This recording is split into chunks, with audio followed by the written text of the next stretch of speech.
Yes, sir. Please stand by.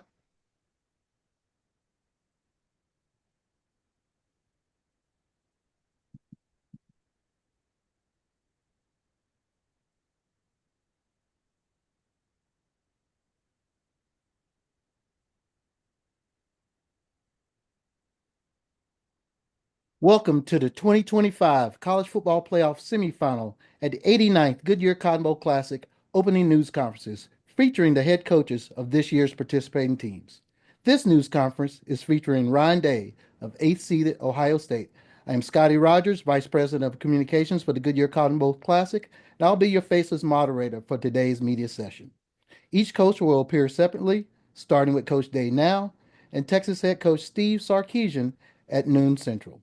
Coach Day will begin with an opening statement, then we'll go to questions. Please use the raise your hand function to indicate you want to ask the question. When you are called on for your question, please state your name and affiliation before asking your question. Coach Day, please start us off with an opening statement. Honored to be a part of the Cotton Bowl again. Just a tremendous bowl. And, I've said this many times that, the Cotton Bowl does a great job in their hospitality. Everybody there takes a lot of pride in the bowl, and it's a great setting. Have a great opponent. Have a tremendous amount of respect for Texas, Coach Sarkisian, his staff, the players. It's going to be a great environment, and we're very excited to play in the game. All right, Coach, your first question is going to come from Michael Cohen. Michael, please come off mute and ask your question. Hey Ryan, Michael Cohen from Fox Sports. Back when you were making the decision to give up play calling, you had talked about how it would afford you some opportunities late in the season to be involved in the team in other areas. Now that time of the year has arrived, what are some areas that you think it's really benefited you and ways you've been able to get your hands on different parts of the program? Well, I actually think, this time of year in the playoffs, I've had more time to actually be part of the football during the season, a little less. But now that we've been in the playoffs, been able to step aside really, in terms of some of those other things and really get more involved with the football, which has been great. But certainly having Jim Knowles and Chip Kelly here allows me the opportunity to step away, be around the team, look at things that certainly with a wider lens. And that's been very important this season. Coach, your next question is going to come from Kurt Bowles. Kurt, come off mute and ask your question. Good morning, Ryan. Morning. Texas has struggled in the run game against Georgia twice and obviously Arizona State in the Peach Bowl. And y'all have obviously played great run defense all year. Does this look like an area you feel like you could exploit Texas? I look at their offensive line, the coaches, their running backs, and I know that they're very, very talented. They're very good. So we're going to have to be at our best. I know that. And they're always looking for balance. Again, I have a tremendous amount of respect for Sark and the way that he designs his offenses, the way he calls the game. So our defensive staff is going to be working around the clock to put a great plan together. And then our players in terms of executing the plan. And that's what's most important as we head into this week and focusing on the process. We know when we get to this point in the playoffs, we're going to be playing against great players and great scheme. And we know that, this offense has a chance to be very, very explosive. So we got to get back to work this week and focus on the game plan, make sure that, we have a good mixture of the things that we've done in the past, mixed in with things that, are possible change-ups along the way based on how they attack us. Coach, your next question is going to come from Dan Hope. Dan, come off mute and ask your question. Ryan, you guys entered the CFP. A lot of people were doubting you. Now you guys are considered the front runner to win the national championship. How do you make sure that you guys continue to play with the same edge now that you're getting a lot of praise when you were coming in with maybe a lot of people doubting you? Yeah, I mentioned it to the team the other day. Same guys in a room as was there a month ago, and nothing that's happened in the past or really the noise that's around the building has anything to do with our preparation and our focus and our process, and that's what we've been diving into. And we don't need any extra motivation to win this game, but one thing that does motivate our team is an opportunity for the team to play for another week together.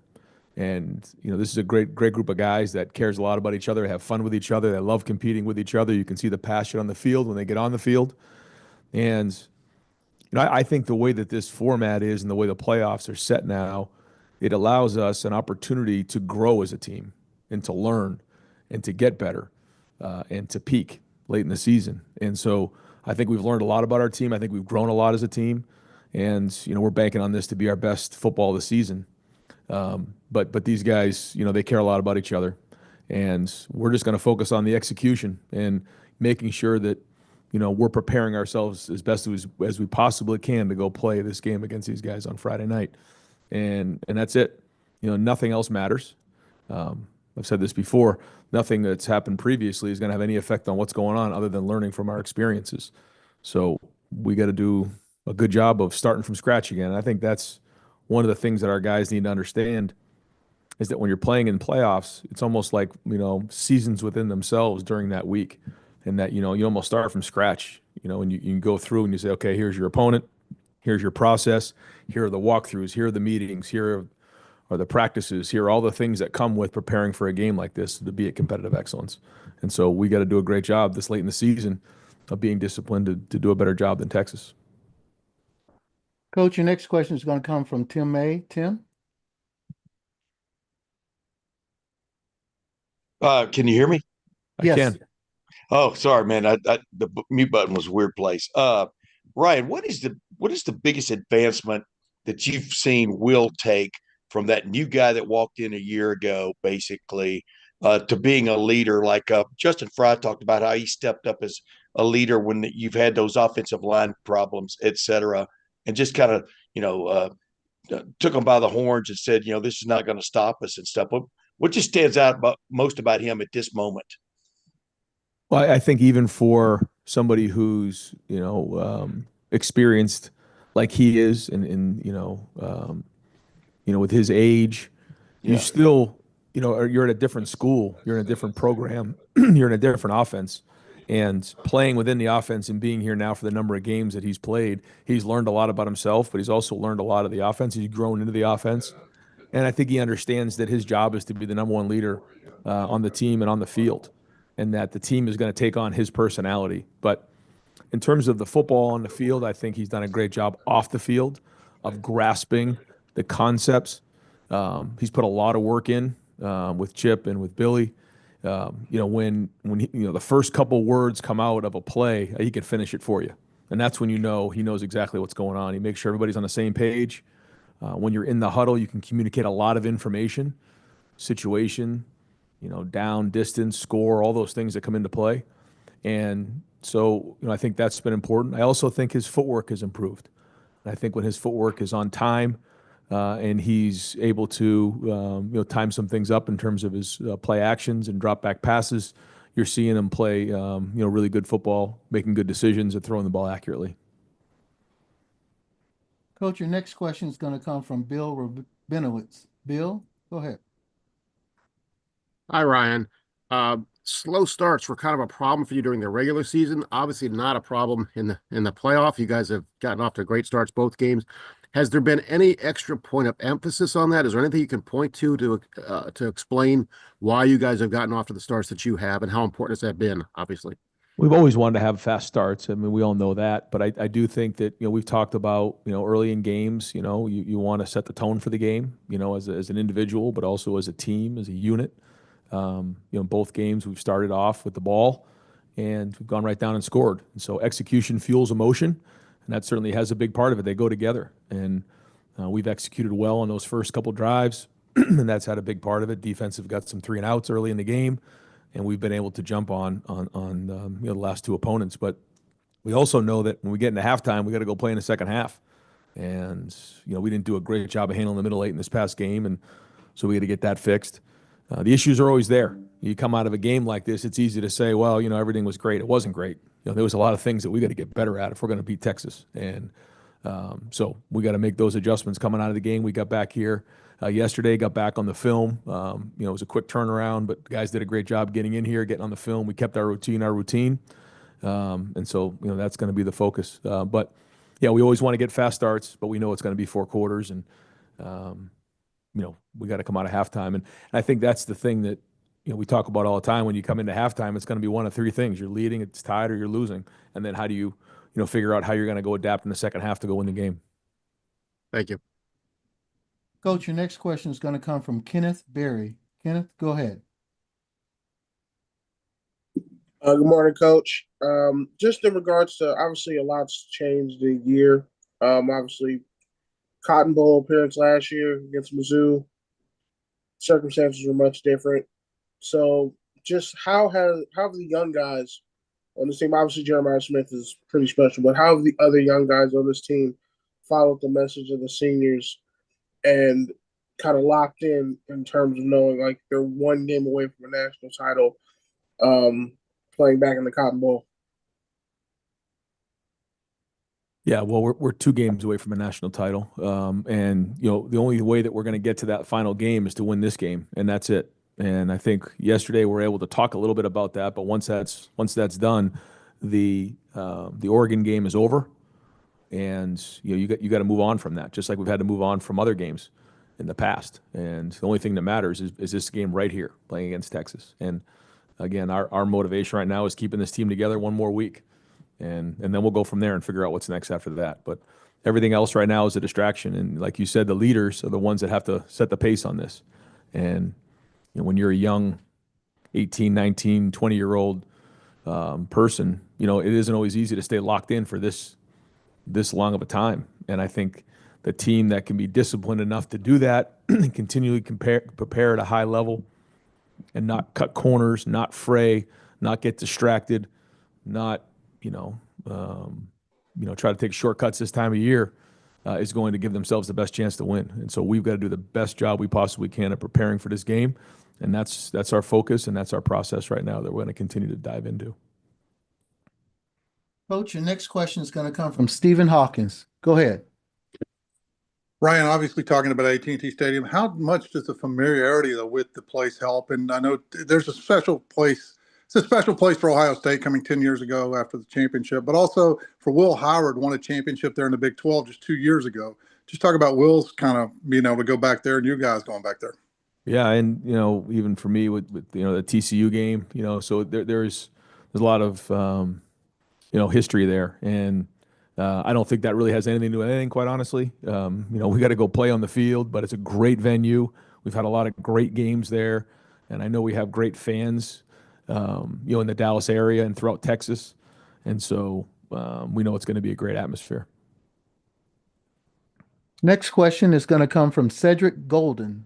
Cedric, go ahead. Hey Ryan, you guys knocked off the Big Ten champions after a nail biter in October, and there are already calls for CFP reform. Go figure. Was it an advantage for you guys to just keep playing and not have that long layoff, or was this first round where the guys that had buys all losses are just a testament to how competitive college football's gotten? I know we're all looking to see how this all shakes out, and then going to evaluate it and figure out what's the best moving forward.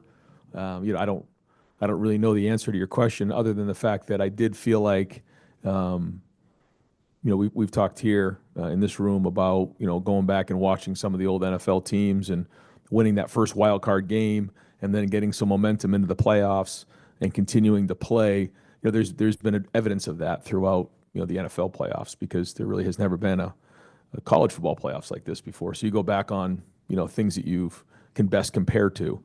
And so I did feel like if we could get a good win in the first game, we could build momentum. Now, it's our job to keep momentum. We have it right now, but that doesn't mean anything if we don't keep it.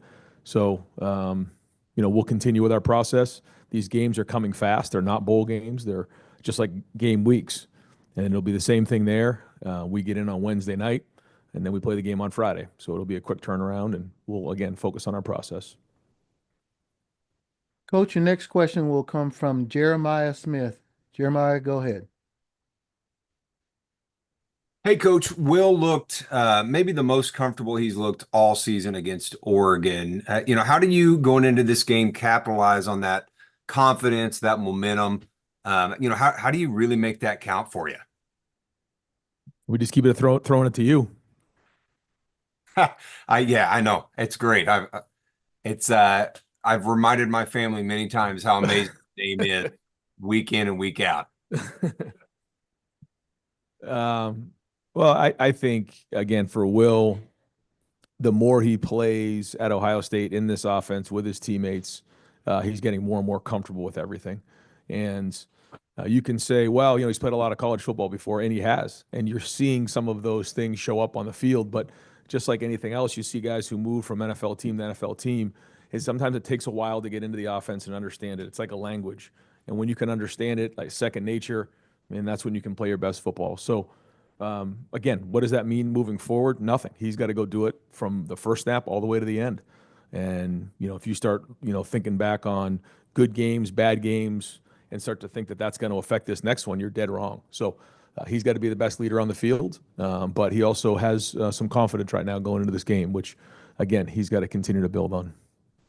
Coach, we have time for a couple more questions. One is from Hank South. Hank, go ahead. Hey, Ryan, apologize if this was already asked, but obviously you have history with Quinn Ewers. You guys recruited him out of the high school ranks. What drew you to him then, and what impresses you about his game now? Well, he was one of the first eighth graders that I ever offered. He was in our camp here in the Woody, and I saw a young, he was a boy at the time, really, who just had a tremendous release. And I remember grabbing him and grabbing his dad and said, man, you got a bright future ahead of you. I don't know if this is good or bad, but we're going to offer you a scholarship to Ohio State even in eighth grade. And again, I don't know if that's legal or not, but we did. And then we went through the process, and boy, it was strange how it all shook out. He decided to come really in the middle of preseason camp for us. And so it was a little bit strange, but again, with college football, you look to adapt the best you can. And then CJ really had a great season that season, and he decided he really wanted to play. And boy, it was disappointing for us, but we certainly understood. And from afar, I've watched him, and he's got a lot of talent. He's a really good player. He comes from a great family, and he's had a great career at Texas. And a lot of people here still have good relationships with him and think the world of him. Coach, your final question is going to come from Tim May. Go ahead, Tim. Double dip. I like it. Ryan, there was one play in particular. It was a second Jeremiah Smith touchdown, but Donovan Jackson got into just one of the battle royale with Jordan Birch. Just what has Donovan really brought to this team, above and beyond moving over that left tackle, playing selflessly and stuff. But it was just, it was cool to watch. And maybe put that into words for me, what he's meant. Yeah. I would say, in terms of his leadership, he's been extraordinary to, we all know the story. This is a guy who came back, by the way, from Texas. So I'm going back to his home state to play in this game, which is great, exciting for him. But, he came back to play guard and be the top guy taken in the draft next year after a very long decision with he and his family. So then, after that Oregon game, to have to go move to tackle, it was a very selfless thing to do. But in the meantime, when he's embraced it, and this is a great message for our young players, he embraced the change for the team. He's now become a very, very good tackle, and he's increased his value exponentially, in my opinion, with the ability to play both positions. We'll need him to play that way in this game. They have tremendous pass rushers. They do a great job rushing the passer on the edge. They have some really good players. But he battled his tail off, and all those throws that Will has an opportunity to push down the field, it's because of the protection of the offensive line. So that goes into a lot of work. And sometimes I don't know if the offensive line gets credit for the protection, because in the pass game, it doesn't work if we don't have protection. It doesn't work if we don't run the routes properly. It doesn't work if the running back doesn't pick up his blitz. And then obviously the throw and catch. So a lot goes into the passing game, and the protection's a big part of that. Coach, thanks for joining us today. Thank you. Full transcripts of both news conferences, along with video and audio files, will be distributed via email and posted online via the Goodyear Cotton Bowl Classic section of the College Football Playoff Media Portal. To gain access to the portal, send an email to licensing@catapultsports.com. If you have any questions, feel free to send me an email at Scottie, SCOTTIE, at cottonbowl.com. Thanks for joining us. Please stay safe and wish you safe travels during the remainder of this bowl season.